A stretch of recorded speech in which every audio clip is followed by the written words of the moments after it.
Hello, today's St. Patrick's Day, and I wanted to talk to you today about Patrick and about Irish Christianity. Now, when I was studying church history, we really didn't do much with the Irish church, which is really too bad because I have since learned a great deal about it, and it had an enormous impact on European culture and Christianity. So let's begin with a little bit about Patrick. Patrick was actually not Irish. He was born in Britain. We're not entirely sure where. His father was a deacon in the church. At age 16, Irish slave raiders came and captured him. He was actually playing hooky from school, and they took him back to Ireland. He was sold apparently to a druid and was put to work tending animals, probably in northwestern Ireland. While he was there, well, he of course learned language and the culture a bit just from living there, but most importantly, he took time to sort of reassess his life. He realized that he had never taken his faith particularly seriously. He was really irresponsible, and he repented of all of this and spent a great deal of time out with the animals praying.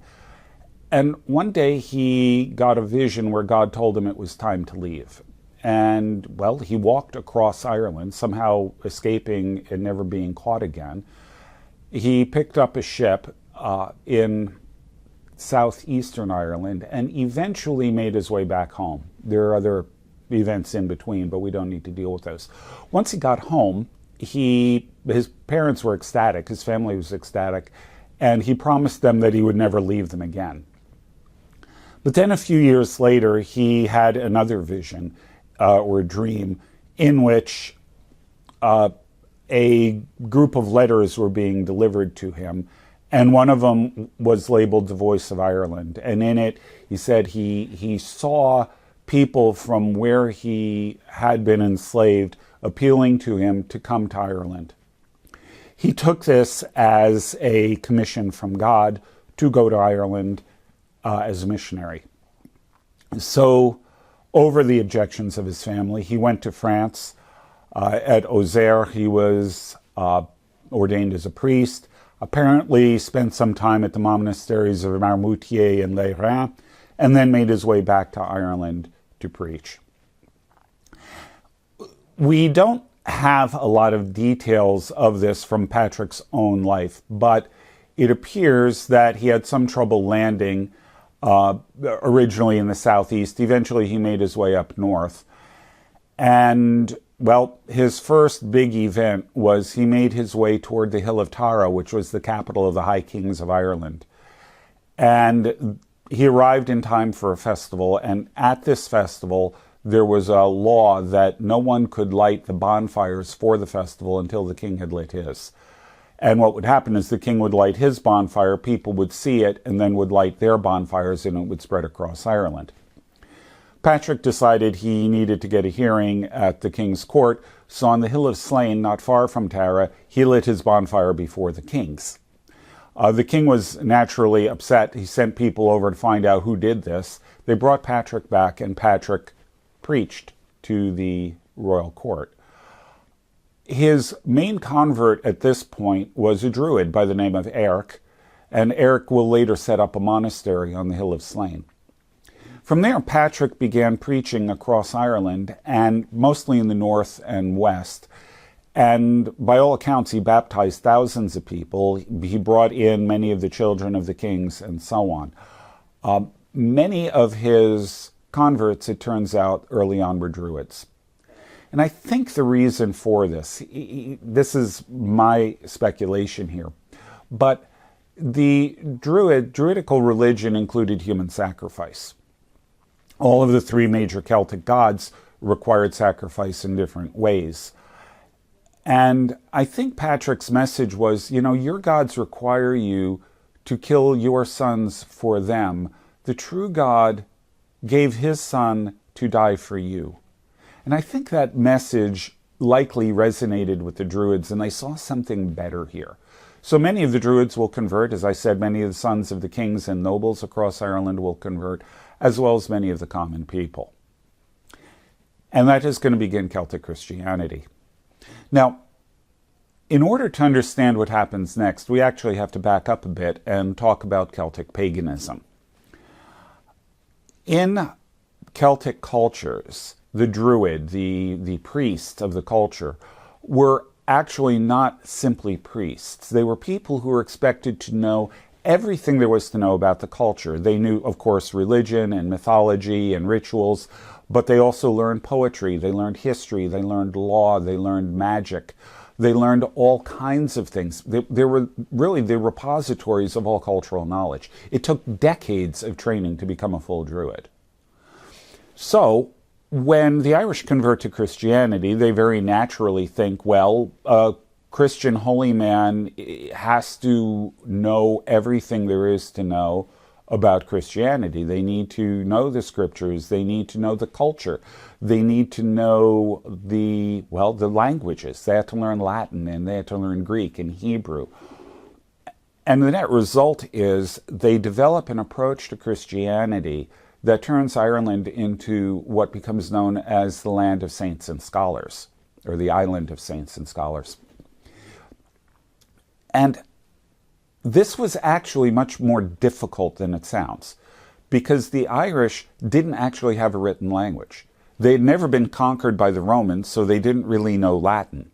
And further, Latin, Greek, and Hebrew, all of them, in this period, were written with an unbroken string of letters, no punctuation, no word space, no capitalization, because reading was understood to be a secondary means of learning. You learned first orally, and then you had the written text to remind you of what you've learned. Now, some things had to be learned by text, letters, and things like that.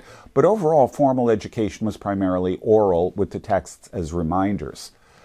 Now, it's actually not that difficult in English to read a text that's all capital letters, no punctuation, no spaces, or anything like that. You can do it because you're a native speaker. The Irish didn't read to begin with, and they didn't know the languages. So in order to learn the languages, they started changing the way things were written. They introduced word spaces. They introduced rudimentary punctuation, rudimentary capitalization, these kinds of things, to turn reading from a secondary means of learning to a primary means of learning. And in the process, they actually really functionally invent modern reading. And as I said, they mastered Greek, Latin, and Hebrew. They mastered the scriptures. They mastered the church fathers. They are studying, particularly interestingly enough, Egyptian monasticism from the Desert Fathers. But they also learn Roman literature. They learn Roman law. They learn all of these things because if they're going to become a Christian culture, well, if they're going to be Christian holy men, they need to know everything there is to know about Christian culture, just like the Druids did for Ireland.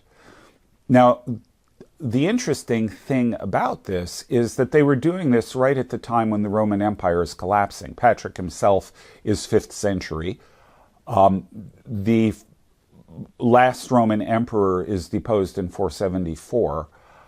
So either shortly after Patrick or maybe within his lifetime, we're not sure his exact dates there. But when this happens, the Roman educational system, which is based in cities, goes into a serious decline. The church in Rome, in the Roman Empire, the former Roman Empire, also is going in decline. There's a great deal of ignorance and, frankly, corruption in the church and so on. And yet here is Ireland, this formerly backwater area, actually still pretty rural and rustic, where you see this flourishing of scholarship and culture.